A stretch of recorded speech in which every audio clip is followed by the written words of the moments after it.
नया IBM 7 हौसला है।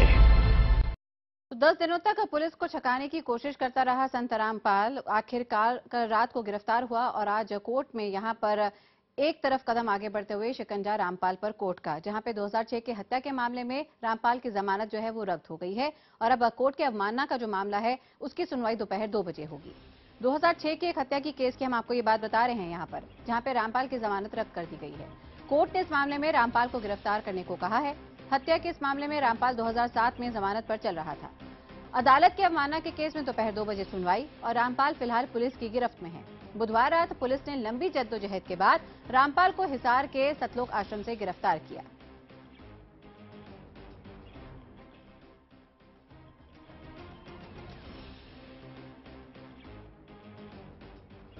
मर्डर केस में जिसमें वो सेशन जज रोहतक द्वारा वो और 37 और मुलजिम ट्राई किए जा रहे हैं, जिसमें हाईकोर्ट ने परसों कैंसलेशन ऑफ बेल की हियरिंग की थी, आज हुक्म सुनाया। जो हाईकोर्ट ने 2 अप्रैल 2008 को 2/4/2008 को बाबा रामपाल को जमानत दी थी मर्डर केस में, उस जमानत को डिवीजन बेंच ने, खंडपीठ ने कैंसल कर दिया है और हुक्म किया है कि बाबा रामपाल उस केस में इमीडिएटली कस्टडी में लिए जाएं। पार्टी आगे उसकी रेमेडी अवेल करेगी सुप्रीम कोर्ट में, और जहां तक दूसरे कंटेम्प्ट केस की बात है उसके अंदर हम सुबह एडवोकेट जनरल ने रिक्वेस्ट की थी कोर्ट से कि भी आज ही केस टेकअप किया जाए, क्योंकि कल संत जी को अरेस्ट कर लिया है। तो उसके लिए फिर अब 2 बजे उनको संत जी को पेश करेंगे, उस टाइम देखेंगे। अभी क्या प्ली लेंगे? आप बार कह रहे थे कि आपके जो क्लाइंट है वो बीमार है, 3 बार डेडलाइन थी, उन्होंने मिस की है, और अब कल जो मेडिकल हुआ उसके साथ था कि वो ठीक ठाक है। उस मेडिकल का तो क्या पता क्या पोजीशन है, अभी मेरे पास पेपर नहीं आए, परंतु जहां तक मैं बीमारी की बात कह रहा हूं, स्टेट ने भी मेडिकल सर्टिफिकेट पेश किया था 3 डॉक्टर्स के बोर्ड का कि वो बीमार है, ऐसा कोई झूठ नहीं था वो। और वहीं रामपाल के मुद्दे पर योग गुरु बाबा रामदेव का कहना है कि जो भी संत हिंसा से जुड़ा होगा लोग उसका बहिष्कार करेंगे ही। हिंदुस्तान के साधु संतों, योगियों, ऋषियों की एक बहुत पावनी परंपरा रही है। उसमें हिंसा, झूठ, फरेब का कोई स्थान न था, न है और न रहने वाला है। जो भी अपनी इस संस्कृति को कलुषित करने का किसी भी रूप में कार्य कर रहे हैं, वो देश को कतई स्वीकार नहीं है। देश के लोगों को ऐसे लोगों का बहिष्कार करना चाहिए। और रामपाल की गिरफ्तारी के बाद हरियाणा पुलिस की जांच और छानबीन में जुट गई है। रामपाल के सतलोक आश्रम से पुलिस ने 6 महीने का राशन, अश्लील सामग्री और नाइट्रोजन गैस के सिलेंडर जब्त किए हैं। तो ये तस्वीरें आपकी टीवी स्क्रीन पर, जहां पर आप देख सकते हैं संत रामपाल के सतलोक आश्रम की ये तस्वीरें, जहां पे 6 महीने का राशन बरामद हुआ है और इसी के साथ अश्लील सामग्री बरामद की गई है और साथ ही में नाइट्रोजन गैस के सिलेंडर, नाइट्रोजन गैस जो कि अति ज्वलंतशील होती है, और ये सिलेंडर यहां पर आश्रम में पाना अपने आप में कई सवाल भी खड़े करता है। फिलहाल ये तस्वीर हम आपको दिखा रहे हैं आश्रम की।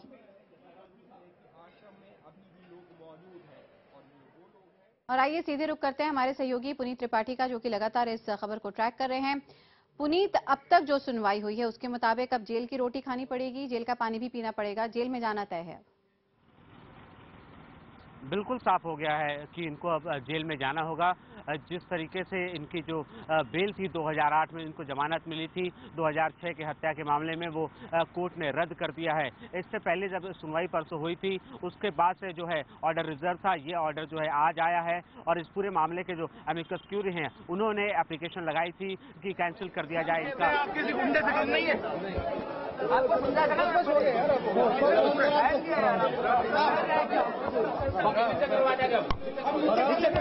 नीचे कर लेना, नीचे करो, नीचे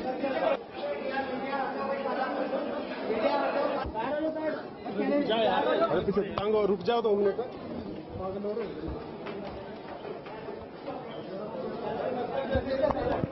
अबे मीडिया ओ भाई ओए रुक जा यार आपने वो यार क्यों तंग हो रहा है भाई कैसे हैं आपके ऊपर आपके गुंडे इतने राष्ट्रीय समाज सेवा आप अपने आप को संत कहते हैं आपका जवाब आपके वहाँ इतने गुंडे इतने आर्मी खड़ी है हरियाणा पुलिस के ऊपर आप लोगों के ऊपर आपने इतना बंदी बनाए रखा है जितने लोग आपके आश्रम से निकले हैं वो सब कह रहे हैं कि उन्होंने आपके लोगों ने उनको बंदी बनाया हुआ था आपके लोग कह रहे हैं आरोप आपके ऊपर आप अपने आप क्या बुलाते हैं वो सब झूठे हैं आपके गवर्नमेंट और आपने जो जिस तरीके से मीडिया नहीं वो तो मैंने थोड़ा किया।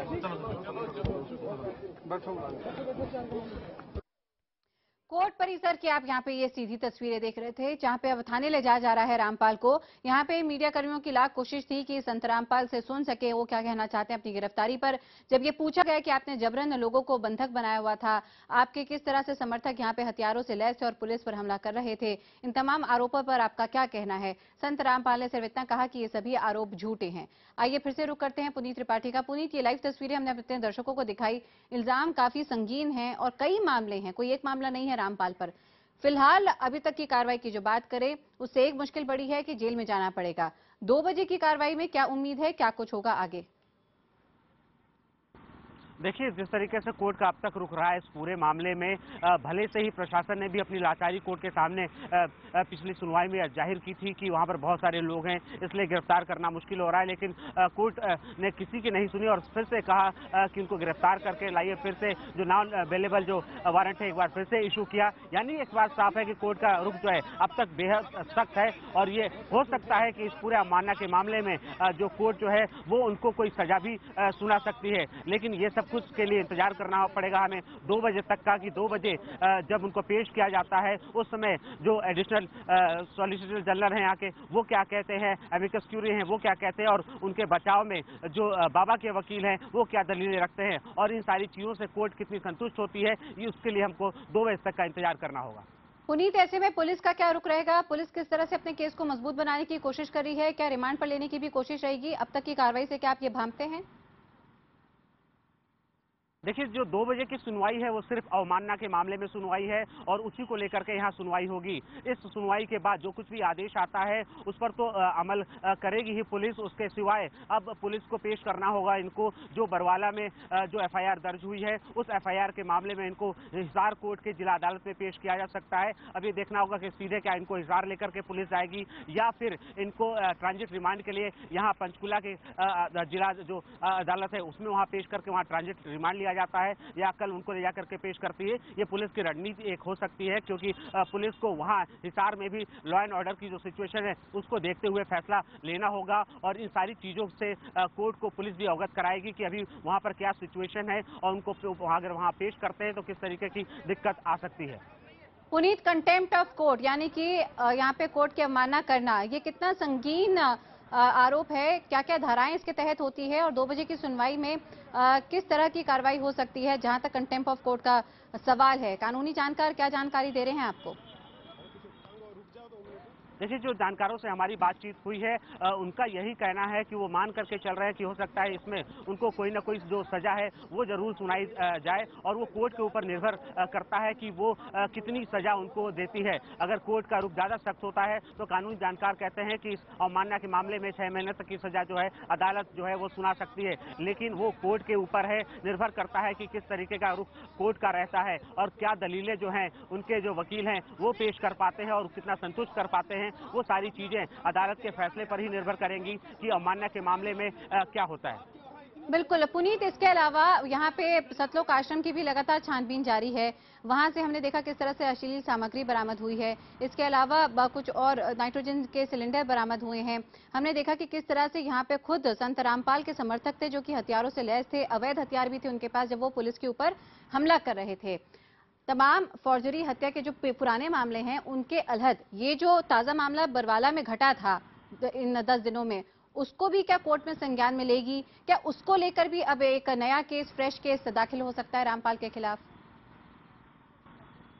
देखिए, उस पूरे मामले में एक एफआईआर जो है वो दर्ज हो चुकी है और उसी में भी जैसे जैसे सबूत मिलते जाएंगे और जैसे अभी कुछ लोगों के शव जो मिले हैं, अगर उसमें कहीं से भी हत्या की बात सामने आती है तो साफ तौर पे अभी अटेम्प्ट टू मर्डर की धारा लगी है। अगर कोई हत्या की बात सामने आती है तो उसको हत्या के मामले में कन्वर्ट किया जा सकता है। ये सारी जो चीजें हैं, जो छानबीन पुलिस की कार्रवाई अभी चल रही है, सबूत इकट्ठा करने का जो काम चल रहा है, वो कहीं ना कहीं इस पूरे जो केस को है वो मजबूत करेगा। अब तक जो चीजें निकल करके सामने आई हैं उससे साफ होता है कि जो पुलिस का एक पक्ष था और पुलिस ने कोर्ट को भी ये बताया था कि वहां पर ऐसा हो सकता है कि क्लैशेस हो सकते हैं और कैजुअलिटी हो सकती है, और उन्हीं सारी चीजों को और मजबूत करने के लिए वहां से सबूत इकट्ठे किए जा रहे हैं। जिस तरीके से फायरिंग की बात आई थी, अब पुलिस के सामने सबसे बड़ी चुनौती यह है कि आश्रम के परिसर से वो उन हथियारों को बरामद करे जिन हथियारों से उस दौरान फायरिंग की गई थी, जिसमें कुछ पुलिस वालों को गोलियां भी लगी थी। ये सारी कार्रवाई अभी पुलिस को करनी है और इसी में पुलिस जो है वो जुटी हुई है।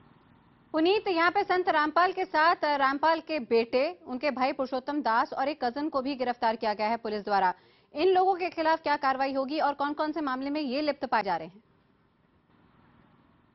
देखिए, जो एक एफआईआर हुई है उसी में सारी धाराएं लगाई गई हैं। पुलिस का कहना है कि 400 से ज्यादा लोगों को गिरफ्तार किया है, लेकिन अब तक पुलिस ने आधिकारिक तौर पे ये नहीं कहा है कि क्या जो इनके भाई हैं वो अरेस्ट हुए हैं, बाकी जो और लोग अरेस्ट हुए हैं, इनके जो क्लोज लोग थे वो अरेस्ट हुए हैं, क्या उन्हीं धाराओं के तहत उनको भी इसी एफआईआर में नेम्ड किया गया है या नहीं किया गया है, अभी तक पुलिस ने ये साफ नहीं किया है। अगर उन्हीं इसी एफआईआर में जो एफआईआर हुई है, दर्ज हुई है, जिसमें देशद्रोह से लेकर के हत्या की कोशिश और क्रिमिनल कॉन्स्पिरेसी के जो मामले जो धाराएं लगाई गई हैं, अगर उसी में इनको भी नेम्ड किया जाता है तो साफ तौर पे केवल बाबा रामपाल ही नहीं, उनके जितने सहयोगी हैं और उनके जो भाई हैं, उनके लिए भी बड़ी मुसीबत होगी। बिल्कुल पुनीत, आप लगातार अपनी नजर बनाए रखिए, पल पल का अपडेट आपसे लेते रहेंगे। तो पुनीत हमें यहाँ पे अहम जानकारी दे रहे हैं, जहां कोर्ट में 2006 का जो एक मर्डर का मामला था, उसमें संत रामपाल की जो जमानत थी, जो कि उन्हें 2007 में मिली थी, वो रद्द कर दी गई है, यानी कि उनको गिरफ्तार करने के आदेश दे दिए गए हैं। इसके अलावा जो कोर्ट के अवमानना का मामला है, जिसके चलते गैर जमानती वारंट था और यहाँ पे पुलिस ने कल गिरफ्तार किया, उस मामले की सुनवाई दोपहर 2 बजे होगी। इसके अलावा बरवाला में जिस तरह से बवाल कटा, यहाँ पे रामपाल के समर्थकों ने जिस तरह से हथियारों का इस्तेमाल किया, जिस तरह से 5 लोगों की मौत हुई वहां पर और अश्लील सामग्री बरामद हुई है, नाइट्रोजन गैस के सिलेंडर बरामद हुए हैं, इनको लेकर भी एक फ्रेश केस, एक एफआईआर दायर हो चुकी है। उसको भी क्या कोर्ट संज्ञान में लेती है? ऐसे तमाम सवाल हैं जिनके जवाब हम लगातार तलाशने की कोशिश कर रहे हैं, पल पल का अपडेट आपको दे रहे हैं। एक और बड़ी खबर इस बीच में आई है, जब कोर्ट परिसर में संत रामपाल को यहाँ पे पुलिस ले जा रही थी तो मीडिया कर्मियों ने उनसे बात करने की कोशिश की और रामपाल से पूछा कि आपने जबरन लोगों को बंधक बनाकर रखा था, आप पर ऐसे आरोप लग रहे हैं। तो रामपाल ने कहा है कि उन पर लगे जो सभी आरोप हैं वो बेबुनियाद हैं। आरोप आपके ऊपर लगे हैं, वो सब झूठे हैं। आपके और आपने जो किस तरीके से नहीं, वो तो मैंने थोड़ा किया। बहरहाल ये तो कोर्ट ही बताएगा कि आरोप कितने झूठे और सच्चे हैं।